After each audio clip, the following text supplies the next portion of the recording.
What's going on, everybody? Eric Lindquist at Stochastic here on the OddsShopper channel, coming to you with a Week 12 edition of NFL Lindy's Leans, Likes, and Locks. Hit that like button, subscribe button, notification bell goes a long way for me on this video, goes a long way for you. That way you become apprised whenever great content is going live here at our little neck of the YouTube woods. So wild. Again, Week 12. Where did the time go? But we're having a lot of fun here on the program. I mean, even the primetime slate, the lock streak of the primetime games is over here. We end up losing Pittsburgh -3.5, but you know what? Still ended up being profitable because I jammed Jalen Warren, the longest rush, and the anytime touchdown +275. Calvin Austin, if you tailed that one, I personally didn't end up playing it, which sucks because a lot of you definitely took that analysis to heart. It moved to +750. If I had seen that, I probably would have gotten onto it, but +700 to +750. I was busy in the NBA streets, which I'm doing Monday through Friday here on this program as well. So that one flew just under the radar for me. That was a bummer, but a lot of sharp people out there took advantage of that advice talking about it. And yeah, he doesn't need a lot of snaps to be effective. And what a fun snow game. That was an incredible Thursday night football game. Even though that result, I could have just swept the board, even with +750 and a +275 anytime touchdown for the people. It would have been a fiesta here, but it's still going to be a great day. And I have 2 locks. We only have 11 games, but I have 2 locks, 2 plays that I am jamming on this slate. I think they're fantastic. We'll talk about tails a little bit later. That's how you can support this program. And hey, come hang out with me. I mean, it's fantastic. It's like, what, $20 for a week to hang out with me, $50 for a month, but you can get it completely free when you check out one of the 11 sites we'll bring up at the midway point. But producer Jacob's got to go. I got to get myself going here too, because NBA, oh, there's a lot of news on Friday. Let's get to the picks. A lot of news here too. Tampa Bay taking on the Giants. Tommy DeVito, welcome back to our lives. Daniel Jones released here on Friday morning. Now, I'm recording this a little bit earlier than I typically do, purely because we're getting ready for the holiday celebrate. We got lots of things to do here, but Daniel Jones, he might be celebrating a new football team here by the end of the weekend. Now, I'm going to throw out a conspiracy theory, and it will tie into one of the locks coming up a little bit later. Sounds like waivers. He might get pushed to Monday, but normally it's a 24-hour waiver period. I thought there was a legitimate chance that they were going to release him this morning because, I mean, that's kind of what it seems like with the press conference that he had on Thursday. That thing was just, I mean, dreary AF. Sounded like a retirement speech, but hey, you know, shout out him for being able to step up to the podium in that spot. Seems like people wanted him to talk, so say what you want about it, but you got Daniel Jones as a possibility to start for the 49ers if there's some kind of a deal, because I'm seeing some conflicting reports where he can't clear waivers until Monday. No team's going to take on his contract. So the Giants are going to eat a ton of money, over $40 million there, $22 million cap hit, tons going up against the Giants there. But now they get to start afresh. And I mean, this might be a good thing for Malik Neighbors. Now, Tampa Bay, massive piece of news that exists on their side of things. Mike Evans will be back in uniform. Gigantic spot for him here.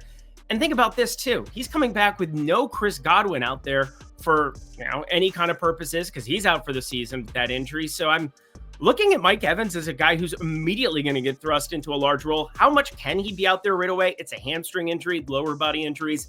I think he'll be on some type of a snap count. They're still 4-6. They're still alive. Again, you can claw your way into the NFC right now, into the playoff scenarios, but they've had the toughest strength of schedule by far. And this is one of the more cupcake games on their schedule, especially with Tommy DeVito, who we did see run a little bit. I looked at his 23.5 rushing yards. It's even money right now over at Caesars. I thought about that. So if you really want to look at that too, I think that that's in play, but I think Malik Neighbors just gets peppered. Now, Darius Slayton comes back. Tommy DeVito, we saw at the tail end of last season, but Malik Neighbors and him, we've never seen together. I think 60+ receiving yards just blindly here, knowing the Dable, he's going to be calling Malik Neighbors number. I want to say numbers when I say that. Anyway, next game, I don't have this on the card as of right now.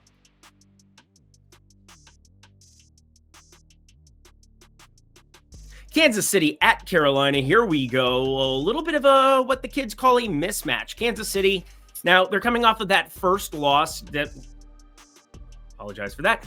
Coming off of that first loss, completely wild to see a number of different Kansas City Chiefs just kind of lay flat in that one. Go into Buffalo. Josh Allen takes control late in that one. Patrick Mahomes, He's been a little bit erratic here at times, but this is about as good of a spot as you could fall into. And Travis Kelce, despite the fact that he is one of those absentee guys on the Kansas City side, 2 catches for 8 yards. What are we even doing here, buddy? Xavier Worthy came to show out, and that's kind of a plus and a positive here. But if they start to get Xavier Worthy integrated a little bit with Juju Smith-Schuster on one side, DeAndre Hopkins on the other in 3 wide receiver sets, you'll have Watson still mixing in because Watson was on the field like an eternal amount. They're excited to maybe not do that anymore. I think Xavier Worthy, with some of these deep shots, I think there's an opportunity for Patrick Mahomes to still see a surplus there in the interception numbers. But before we get to that, Jonathan Brooks will be active here at the running back position. Adam Thielen will also be making his return, although I don't expect a whole heck of a lot out of him here. Depending on where some of these numbers land, because they're not currently available here as I record this, he is off the board. I think I might short him purely because I think it might be inflated. Kansas City definitely can't run against them. So shout out Jonathan Brooks and Chuba Hubbard for getting paid, even though, again, so much running back money tied up there. Because don't forget, Miles Sanders got paid the bag a year plus ago from Carolina too. What are they doing? But Kansas City, I'm actually looking at Patrick Mahomes to throw an interception because I repeat, do you know who leads the league in interceptions this season? It'd be weird if it wasn't Patrick Mahomes, and I just said that leading. It is Patrick Mahomes with 11. I think he makes it 12 here. Well, I don't think that. It's plus 120 right now in the marketplace, and I don't agree with that for something that's closer to a 50-50 proposition. Dallas, gigantic favorites going into Washington. This was not on my bingo card. Dallas being a 10.5-point dog taking on the Washington Commanders, but that's what happens when you don't have a quarterback, really. Cooper Rush, now he did throw for some yardage. I've brought this up before. He is one of the more serviceable backups. He kind of knows how to play to score end time. Yeah, he had to play some catch up there, and you saw the passing yardage just get racked up there. You also saw some frustration from CeeDee Lamb, but I don't really know how to analyze that. It's not going to be a good year for Dallas, even with some of the pieces getting back on the defensive side and Trayvon Diggs. And they're just not very good. They're just not good. I think we saw that lip syncing. You guys saw the Dak Prescott. Man, we suck on the sideline. I saw that. But Micah Parsons, he's still going to try to be a wrecking crew out there going up against Jaden Daniels. And we've seen some of his rushing numbers fall off here in the last couple of weeks. But want to at least give you a little bit of a preview here? Because this is one of my favorite plays. It's my second favorite play on the entire board because 41.5 rushing yards here against a Dallas defense that has a great edge rusher. Now, you're looking for some of these edge rushers to push Jaden Daniels into running, but I think coming off of the rib injury, we've seen those rushing totals go way down, 13, 16, 4, and 7. But they took on Philly. They get a little extra rest coming into this week. I think that's a gigantic deal and one that should make Jaden Daniels more comfortable being able to utilize his legs in some of these spots. And in fact, even with those ridiculously low yardage numbers over the last 4 weeks where he hasn't come close to this number, he's at 43.8 rushing yards here per game. And Dallas, they can give up everything you want on the ground. Now, it's going to be Brian Robinson. It's going to be some Austin Eckler, who's been a GOAT of this show this season, but it's especially going to be Jaden Daniels at the quarterback position. I'm obsessed with the over of 41.5 rushing yards. At Stochastic, we have him closer to 60. I've got him at 58. So I feel really, really good about Jaden Daniels over 41.5 rushing yards in this spot. Lock it up. Full unit send. Another one of the GOATs of this program, New England taking on Miami, and it's not on the New England side. It is, of course, Devon Achane, who has been a completely different human being with Tua Tagovailoa. It's almost like I said you should trade for him everywhere when we saw Tua coming back on week 8. Hopefully you got some Devon Achane in your life in the fantasy streets, but if you haven't, well, it's okay. You know what's kind of wild to me? Because you look at New England, Drake May has definitely infused some life into this offense. He's averaging 37 rushing yards per game himself. I mean, kind of wild running ability that we have from him. I mean, we are seeing, 95 yards running against Tennessee, 46 against the Jets. Miami's going to be an interesting one here on the other side. I do think this spread is a little bit wide. 7.5. We have mostly 7 sitting around the industry, but there are 7.5s lingering. I thought about New England on that side, but Devon Achane touchdown has been such a cash cow for us. And I don't know how I'm going to integrate it in a single game parlay fashion, but I'm going to find some way here. He's at minus 161 at Caesars. My problem with that is at the plus 300, and then there's plus 310s at other spots. Other way around. Oh, that would be amazing. I was looking at the New England side of things. Yeah, minus 400, minus 380. I mean, this is just so hard to attach it to anything. Again, Caesar's not sitting at the minus 375 number you have here. So I'm going to make it a lean like, because I want to attach a Achane touchdown to something. The guy has been on the field only 65% of the time here, but Raheem Mostert only 15% of snaps the last 2 weeks. Jalen Wright mixing in, but at the goal line, if you're not going to have Mostert mixing in and it's going to be Achane, it looks even better every single time out, because he is basically your wide receiver too, him and Jonnu Smith in some capacity. Jalen Waddle, where are you at, bro?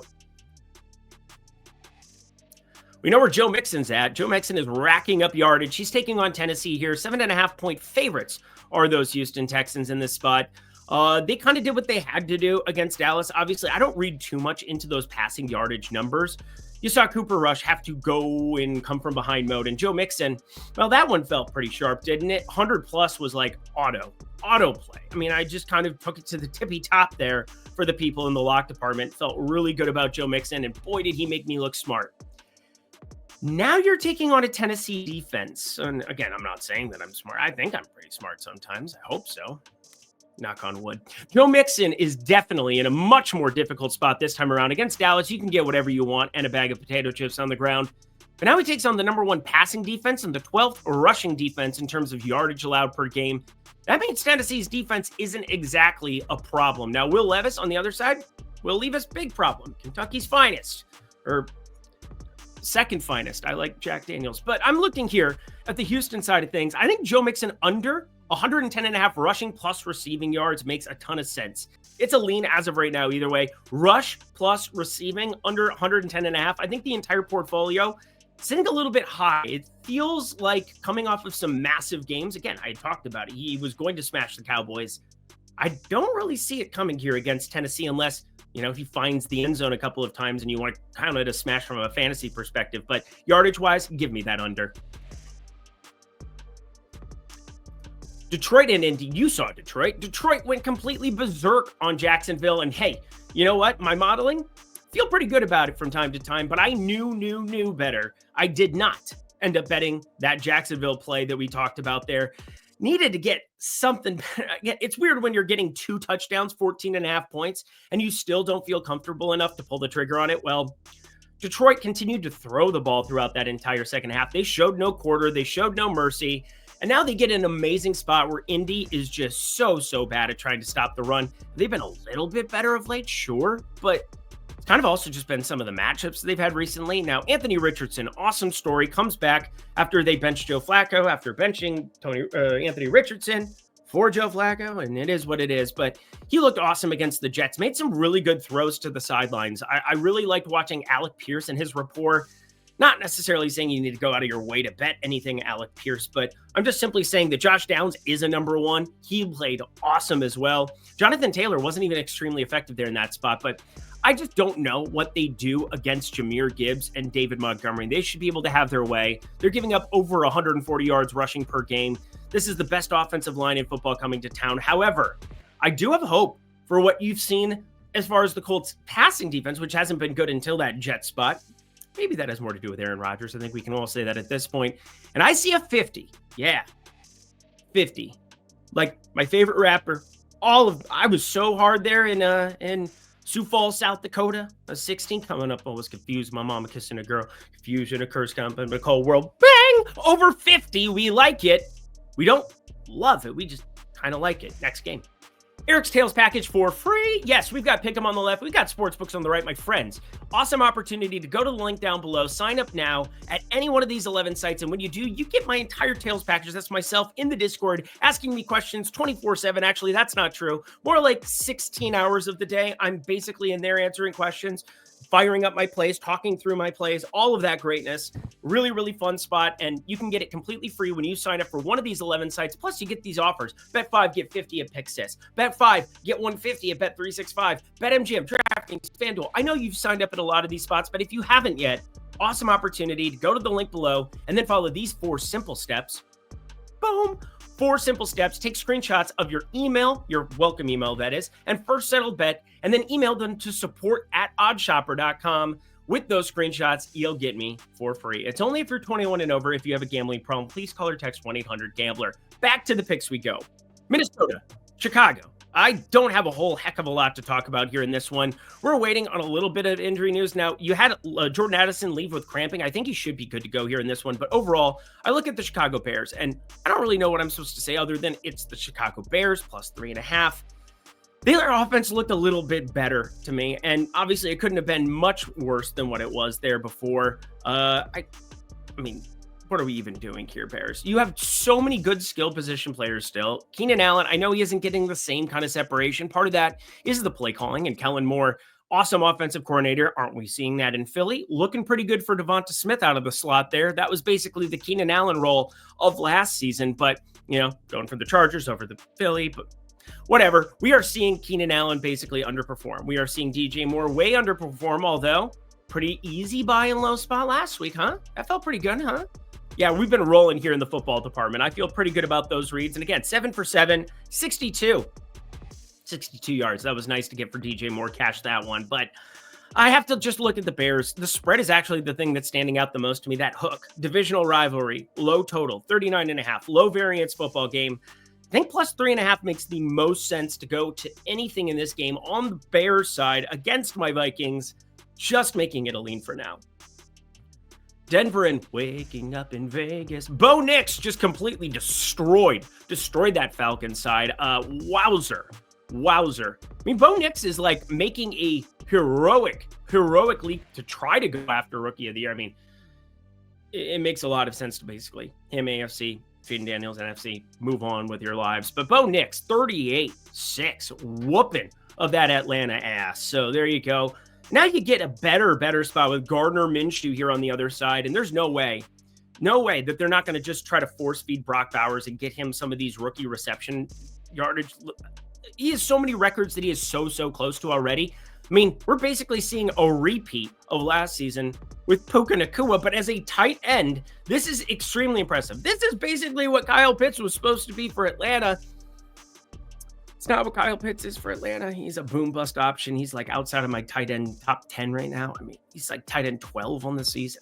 So brutal still. Kyle Pitts, man, the draft equity wrapped up every year in fantasy. But let's look at it from a betting perspective. The under of 212.5 is standing out to me here. Denver's defense, I think they proved something to the people up there in Mile High up against Kirk Cousins. You had Drake London do absolutely nothing. And now Jacoby Myers, he's going to get blanketed like crazy. I mean, Patrick Surtain is back to the height of his powers. I mean, basically, this entire defense is ridiculous. And, they're playing complementary football. Bo Nix, short ADOT, making sure he doesn't make bad decisions, also add some stuff with his legs. And then on the other side, I mean, there's nothing that the Raiders can do defensively to stop anything in this trio of running game. And then the Bo Nix combination with Cortland Sutton. You're having Veely mix in and do good work. Lil Jordan Humphrey's been effective. And now Marvin Mims Jr. also stepping up to the plate. Stay away from everything Audric Steam, for the love of God.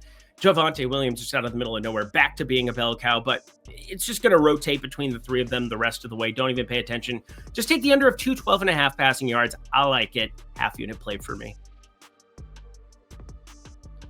3 games to go. Hit that like button, subscribe button, notification bell as we get to another lock. Now, I brought it up earlier in the program. If you didn't hear me, I thought there was like an outside chance. It's less than 50% for sure, but Daniel Jones gets released from the Giants. I thought there was a chance that San Francisco would look at their roster because we have some crazy stuff that's happening in terms of practice with Brock Purdy and this shoulder injury that might be a lot worse than what they were alluding to early in the week. Now, sometimes coaches are just damn dirty liars and they're trying to misdirect people, trying to make sure that, hey, if a team's going to prep for one guy or maybe not have them prep for another, there is the chance that you get Josh Dobbs just as a running quarterback out there, somebody that they want to utilize in this offense. We saw him be effective in like one game there for my Minnesota Vikings last year. That was a wild time. In that trade from Arizona where they go and get him, Josh Dobbs was the starter for Arizona before Kyler Murray ended up coming back. They ended up starting some hooligans there in the middle, like in between that, because it wasn't like much later.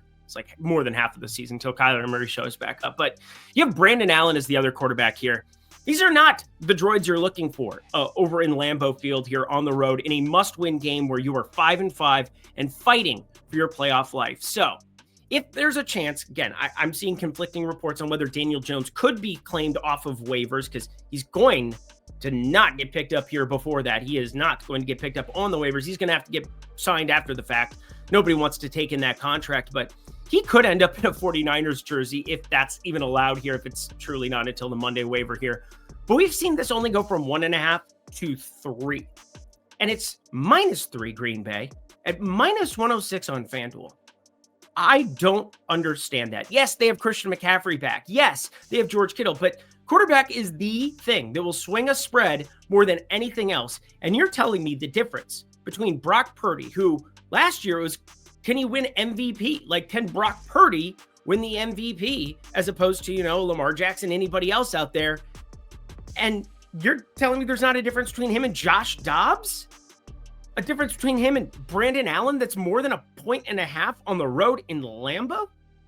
Now, Green Bay, they should not have won that Bears game. They blocked a field goal miraculously, but I almost don't care. It's another week of health for Jordan Love. It's another opportunity to mix in the right wide receivers here amongst an amazingly young, talented group. And Reed, Watson, Dobbs, and Wicks are all healthy right now. The tight end position, all healthy. You got Josh Jacobs, limited in practice Thursday. I think he's going to practice until Friday.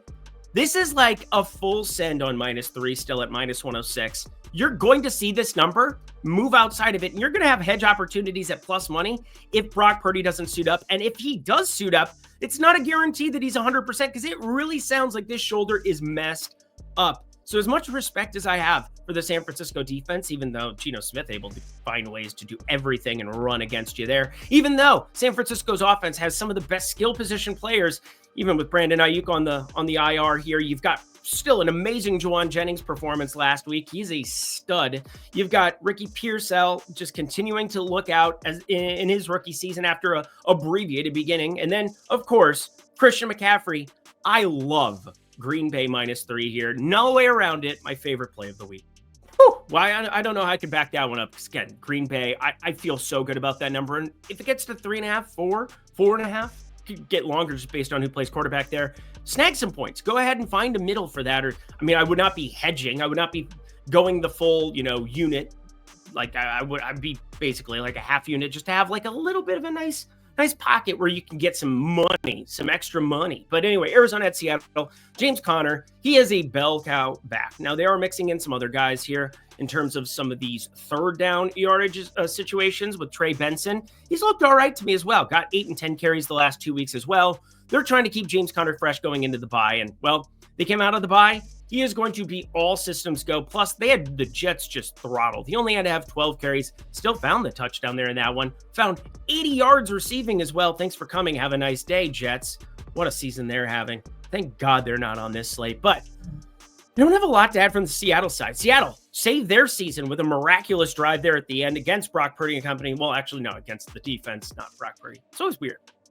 You know what I'm saying. San Francisco, they basically had no business winning that game. And Geno Smith said, no. We're going to make this happen. And they surely did. You got DK Metcalf. Thank God he stayed healthy here. Hopefully he can continue to stay healthy for the sake of one of my teams. But James Conner, anytime touchdown. I'm just going to call it a lean here for right now. There were a couple of other plays. I looked at the over here as well. I looked at the 47.5. I'm not going to pull the trigger on it when it's all said and done. I think James Conner anytime touchdown. If this goes from like -125 to -120, we could start having a conversation. But as of right now, full pass on this game, sadly, because it should be a fun one. And the last game of the night. What are we doing? What are we actually doing here? How am I getting Jalen Hurts inside of -130? It's -125 at Fanatics, but everybody's limited there, so that's cool. Hey, if you have Fanatics, there you go. -125, Jalen Hurts anytime touchdown. He was a lock last time, but that was like -110, even money. There was even money for Jalen Hurts recording this last time. That was insane. You even saw Saquon Barkley get vultured the first time, and then he scored 2 more. There's going to be lots of opportunities here in a shootout type style game. Philly's defense has been playing better here. Puka Nacua, Cooper Kupp healthy in this one. You're seeing Allen being mixed in as the main tight end here. Colby Parkinson going to potentially be sent to the shadow realm. Pretty wild, but what do you want me to say? Philly's looked awesome. Jalen Hurts anytime touchdown. I like it, of course. Just -130 or better, please. And that does it for another edition of Lindy's Leans, Likes, and Locks. You know what to do. Go to that comment section below. Let me know your favorite plays that exist on Week 12 Sunday board. I'll be back with Monday, more primetime football. Let's keep the primetime vibes going. I don't know why I had to enunciate every word. Thank you, producer Jacob. Until next week, friends, I'm Eric Lindquist. Best of luck in the NFL streets for Week 12 on Sunday.